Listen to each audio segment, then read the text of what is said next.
एक बार एक बूढ़ी मां को उसके बेटे ने एक वृद्ध आश्रम में ले जाकर छोड़ा।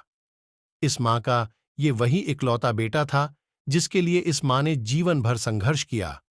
इस बेटे के लिए वो सब कुछ किया जो एक मां को करना चाहिए या मां कर सकती हैं, और आज भी अपने बेटे को किसी भी तरह की परेशानी ना हो इसलिए आश्रम में रहने के लिए भी तैयार हो गई। वृद्ध आश्रम में रह रही मां हमेशा अपने बेटे को याद करती, मगर बेटा केवल साल में एक बार उसको मिलने जाता या फिर फोन पर बात कर लेता। कई साल बीत गए। वृद्ध आश्रम से बेटे को एक दिन फोन आया।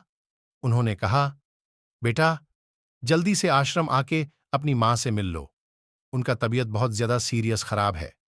बेटा जब अपनी बीमार मां के पास पहुंचा तब वह अपनी आखिरी सांसें गिन रही थी। बेटे ने अपनी मां से उसकी आखिरी इच्छा पूछते हुए कहा, मां, मैं तुम्हारे लिए क्या कर सकता हूं बताओ। मां ने कहा, बेटा, इस आश्रम में गर्मी और मच्छर बहुत ज्यादा है, यहां पर कुछ पंखे लगवा देना।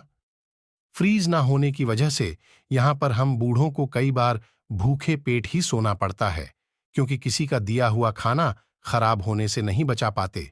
तो इस आश्रम के लिए एक दो फ्रिज भी खरीद कर दे देना। बेटे ने अपनी मां की सारी बात सुनी और अपनी मां से पूछा, आपने इतने साल यहां पर निकाल दिए, पर आपने कभी भी यह बातें मुझसे नहीं कहीं, और अब जब आपके पास टाइम नहीं बचा है तब आप यह सब कह रही हैं, ऐसा क्यों? मां ने बेटे को जवाब देते हुए कहा, बेटा, मैंने गर्मी, भूख और पीड़ा सहन कर ली, लेकिन मुझे पता है जब तेरे बच्चे तुझे यहां पर छोड़कर जाएंगे तब तू यह सब सहन नहीं कर पाएगा। इसीलिए तेरी सुविधा के लिए मैं तुझे यह सब लगाने के लिए कह रही हूं। दोस्तों, मां कि ये आखिरी लाइनें किसी भी बेटा या बेटी की आंखें खोलने के लिए सक्षम है। इतिहास हमेशा अपने आप को दोहराता है। अगर आप चाहते हैं कि आपके साथ अच्छा व्यवहार हो, तो आपको भी दूसरों के साथ सही व्यवहार करना पड़ेगा।